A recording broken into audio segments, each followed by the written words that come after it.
Assalamu alaikum dear brothers and sisters. Welcome back in our team La Tutor. Myself Emmer Sumro. I hope कि आप सब खैरियत से होंगे। तो आज हम ट्रांसफर ऑफ प्रॉपर्टी एक्ट के ऊपर डिस्कस करेंगे। तो आज का जो हमारा कंटेंट है वो है सेक्शन नंबर 17 और 18। तो आज हम सेक्शन नंबर 17 और 18 के ऊपर डिस्कस करेंगे। तो बेसिकली सेक्शन नंबर 17 डिफाइन करता है डायरेक्शन फॉर एक्यूमुलेशन, जिसे सिंपली हम डॉक्ट्रिन फॉर एक्यूमुलेशन कहते हैं। तो सेक्शन नंबर 17 में कुछ रूल्स बताए गए हैं जो एक्यूमुलेशंस के रिलेटेड हैं। एक्यूमुलेशन की जो लिटरली मीनिंग है वो ये है टू कलेक्ट, बट इस इधर जो मीनिंग है to collect income. According to the transfer of property act, accumulation means के to collect income arising out from the property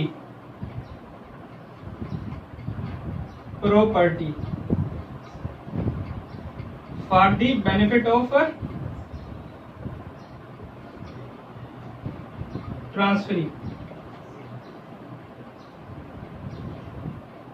तो सेक्शन नंबर 17 के मुताबिक जो टर्म या वर्ड एक्यूमुलेशन है उसकी मीनिंग ये है कि जो प्रॉपर्टी ट्रांसफरी के पास ट्रांसफर कर रहा है उसके ऊपर एक कंडीशन आयद कर देता है कि जो भी इनकम अराइज होगी उस प्रॉपर्टी में से या जो भी रेंट मिलेगा उस प्रॉपर्टी में से वो आप मुझे देंगे। या सिंपली एक्यूमुलेशन मीन्स के प्रॉपर्टी में से जो भी इनकम अराइज होती है उसको इकट्ठा करना, उसको कलेक्ट करना। कलेक्ट कैसे की जाती है?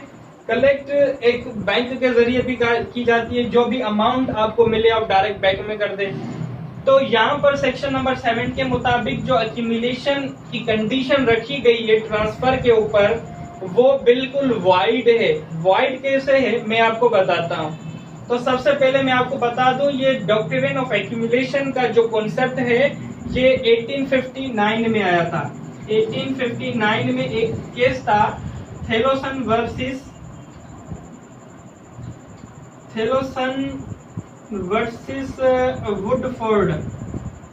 वुडफोर्ड। ये केस लाए, यहाँ से इसका कॉन्सेप्ट जो है लिया गया था एक्यूमुलेशन। अगर हम जर्नली बात करें कि ए अपनी प्रॉपर्टी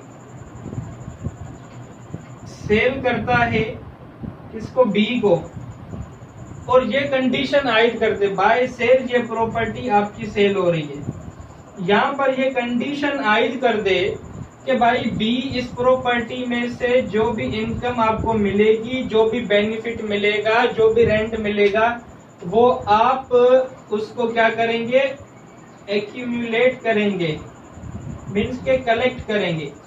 तो इस तरह की जो भी कंडीशन होगी वो वाइड होगी, क्योंकि हमने ऑलरेडी डिस्कस किया था कि जब भी प्रॉपर्टी एक शख्स से दूसरे शख्स के नाम पर ट्रांसफर होगी तो उसके पास एब्सोल्यूट इंटरेस्ट होगा। इस कंडीशन को अगर हम मद्देनजर रख कर कहें कि यहाँ पर जो कंडीशन है एक्यूमुलेशन की वो जस्टिफाई नहीं है ना। ये यहाँ पर जो कंडीशन है एक्यूमुलेशन की वो ट्रांसफर को रोक रही है, एलिनेशन को रोक रही है। भाई मैं अब प्रॉपर्टी पैसे खर्च कर ले रहा हूं तो उसका एब्सोल्यूट राइट मेरे पास है, उसकी जो इनकम या रेंट मिलेगा वो मुझे मिलेगा। तो इस तरह की जो भी कंडीशन है वो वाइड होगी। इस तरह की कंडीशन के अगेंस्ट ये रूल बनाए गए हैं, रूल अगेंस्ट एक्यूमुलेशन।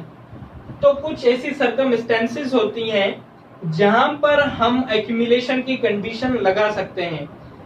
कुछ ऐसी कंडीशन, सर्टेन कंडीशन या सर्टेन सिचुएशंस हैं वहां पर हम एक्यूमुलेशन की कंडीशन लगा सकते हैं। अदरवाइज इस तरह की कोई भी कंडीशन हम नहीं लगाएंगे। तो ये था कॉन्सेप्ट लिटिल बिट एक्यूमुलेशन का। फर्दर हम आगे डिस्कस करते हैं एक्यूमुलेशन को। मैं आपको एक सिंपल एग्जांपल देता हूं जहां पर एक्यूमुलेशन की कंडीशन वैलिड होती है, जस्टिफाइड होती है। फॉर एग्जाम्पल एक फादर है, ठीक है, ये कौन है? फादर है।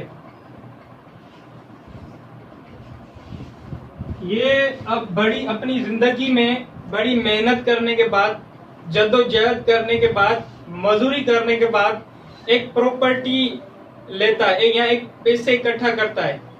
उस पैसे से क्या लेता है? एक प्रॉपर्टी लेता है।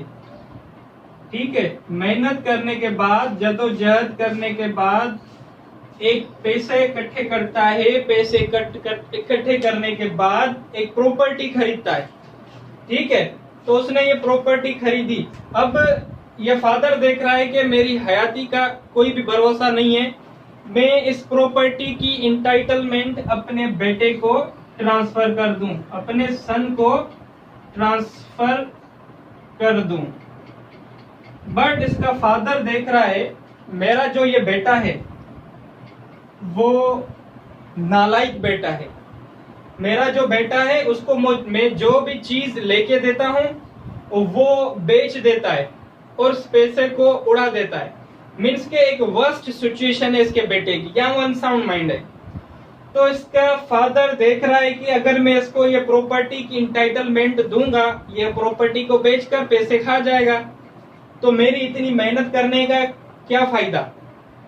इसका फादर ये सोचता है कि मैं मेरे बेटे को प्रॉपर्टी ट्रांसफर करूं और आगे चलकर इसकी अगर शादी होगी, उसके बच्चे होंगे, तो उसके बेनिफिट के लिए ये जो है प्रॉपर्टी इसके पास रहे, इसको कोई भी डिफिकल्टी ना हो। बट इसका बेटा जो है नालायक है, वो उस प्रॉपर्टी को बेच देता है, या जो भी चीज इसको लेके दी है आज तक वो बेच दी है। तो इसका father according to the section number 17 क्या करता है? एक कंडीशन आयद कर देता है। कंडीशन क्या आयद करता है कि मैं अपनी प्रॉपर्टी अपने बेटे को ट्रांसफर तो कर रहा हूं, उसके नाम में कर तो रहा हूं, but according to the section number 17 वो एक कंडीशन रख देता है। कंडीशन ये रखता है कि आप जो है इस प्रॉपर्टी में से जो भी इनकम आएगी, ये प्रॉपर्टी हमारी रेंट पर दी हुई है, इसमें से जो भी इनकम अराइज होगी वो आप एक्यूमुलेट करेंगे या कलेक्ट करेंगे। क्या करेंगे? कलेक्ट करेंगे। कहां पर? एक शेड्यूल्ड बैंक होगी या एक बैंक का नाम स्पेसिफाई कर दिया जाएगा कि हर मंथ या हर ईयर जो भी इस प्रॉपर्टी से इनकम आएगी वो आप बैंक में जमा करेंगे। जमा क्यों करेंगे? वो इस सन के बेनिफिट के पर्पस के लिए, जैसे कि ये आगे अपनी जिंदगी अच्छे से गुजार सके। तो इनकम को कलेक्ट करने के लिए या एक्यूमुलेट करने के लिए कुछ कंडीशंस लगाई गई हैं।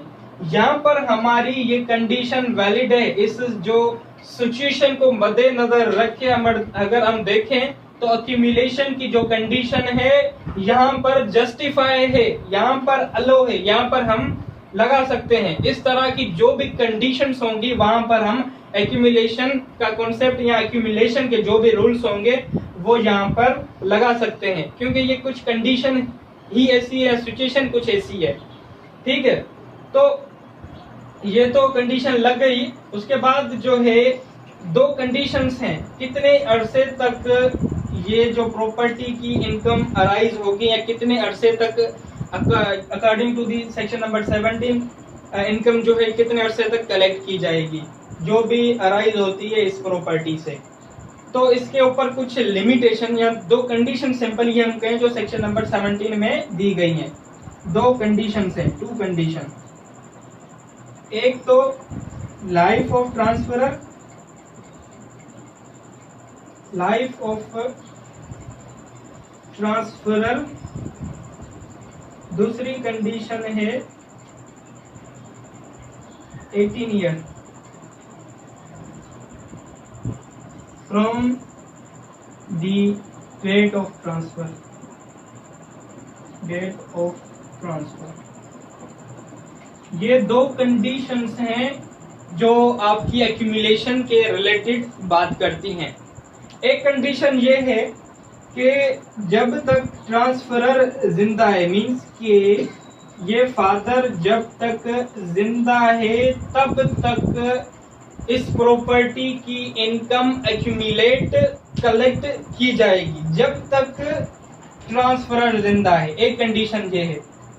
दूसरी कंडीशन ये है कि इन केस फादर की डेथ हो जाती है, भाई फादर ने या ट्रांसफरर ने एक प्रॉपर्टी ट्रांसफर की, उसके 6 माह बाद, साल के बाद, 5 साल के बाद उसकी डेथ हो जाती है, तो उसके बाद दूसरी कंडीशन आयद हो जाएगी।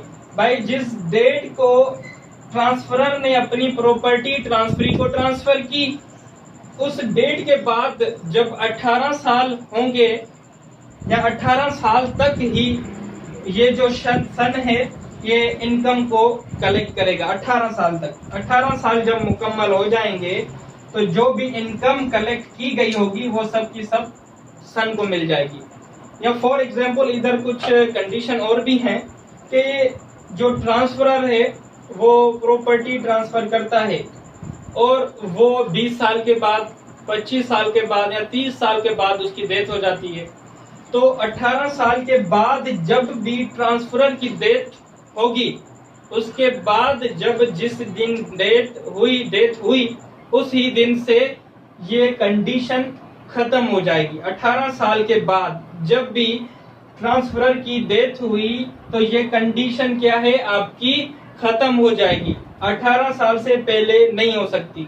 ठीक है, अगर ट्रांसफरर 18 साल होने से पहले ही मर जाता है तो वो कंडीशन 18 साल तक वैलिड रहेगी, 18 साल के बाद वैलिड नहीं रहेगी। टाइम पीरियड स्पेसिफाई कर दिया गया है, तो उसके बाद जो भी अमाउंट होगी वो सब की सब सन को जाएगी। तो ये 2 कंडीशंस हैं। इसके अलावा 3 एक्सेप्शंस हैं सेक्शन नंबर 17 की, वो भी मैं आपको बताता हूँ। 3 कंडीशन है सेक्शन नंबर 17 की, सॉरी कंडीशन नहीं एक्सेप्शन है जो सेक्शन नंबर 17 में बताई गई है। ठीक है, एक्सेप्शन एक तो आपकी डेब्ट है, दूसरा आपकी मेंटेनेंस फॉर चाइल्ड है, number 3 maintenance for property.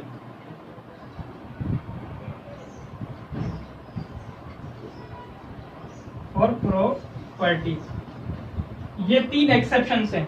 For example mister a father है, वो अपनी प्रॉपर्टी अपने बेटे को देता है, बट मिस्टर ए ने मिस्टर सी से कर्जा लिया हुआ है। मिस्टर सी से क्या लिया हुआ है, डेब्ट लिया हुआ है, लोन लिया हुआ है।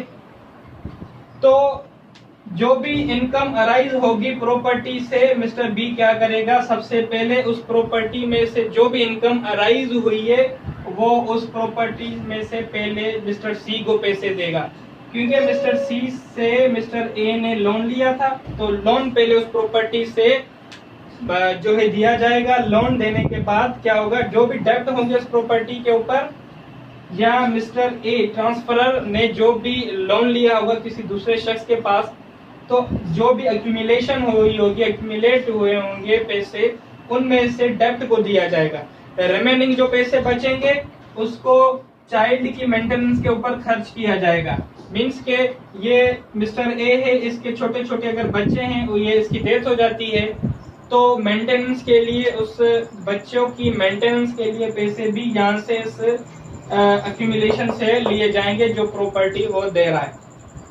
नंबर 3 एक्सेप्शन है मेंटेनेंस फॉर प्रॉपर्टी। अगर प्रॉपर्टी के अंदर किसी रिपेयरिंग का काम है या मेंटेनेंस का काम है, वो भी जो अमाउंट आपकी कलेक्ट हो रही है वहां से आप मेंटेनेंस करवाएंगे, रिपेयरिंग का काम जो है वो करवाएंगे। तो ये 3 एक्सेप्शंस हैं सेक्शन नंबर 17 की। तो आई होप कि आपको सेक्शन नंबर 17 क्लियर हो गया होगा। अब आपका जो सेक्शन नंबर 18 है वो बहुत सिंपल है, बहुत सिंपल है। ये कह रहा है transfer in perpetuity for the benefit of public. अगर आपको सेक्शन नंबर 14, 16 और 17 ये अच्छे नमूने से समझ आ गए हैं तो आपको सेक्शन नंबर 18 समझ आएगा। तो इस सेक्शन को हम रिलेट करते हैं पहले सेक्शन नंबर 14 से। सेक्शन नंबर 14 डिफाइन करता है रूल अगेंस्ट परपेचुइटी, कि आप परपेचुइटी मींस के चेन ऑफ ट्रांसफर नहीं कर सकते, अपनी generation to generation property transfer नहीं कर सकते। दूसरा सेक्शन नंबर 16 में प्रायर इंटरेस्ट फेल हो जाएगा तो इफेक्ट में होगी या नहीं होगी प्रॉपर्टी।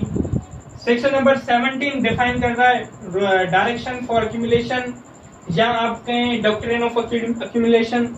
ठीक है, तो सेक्शन नंबर 18 जो कंडीशन सेक्शन नंबर 14, 16 और 17 में बताई गई हैं उनके ऊपर ये एप्लीकेबल नहीं होगा। सेक्शन नंबर 18 के मुताबिक आप अपनी प्रॉपर्टी की चेन ऑफ ट्रांसफर कर सकते हैं, but for the benefit of public.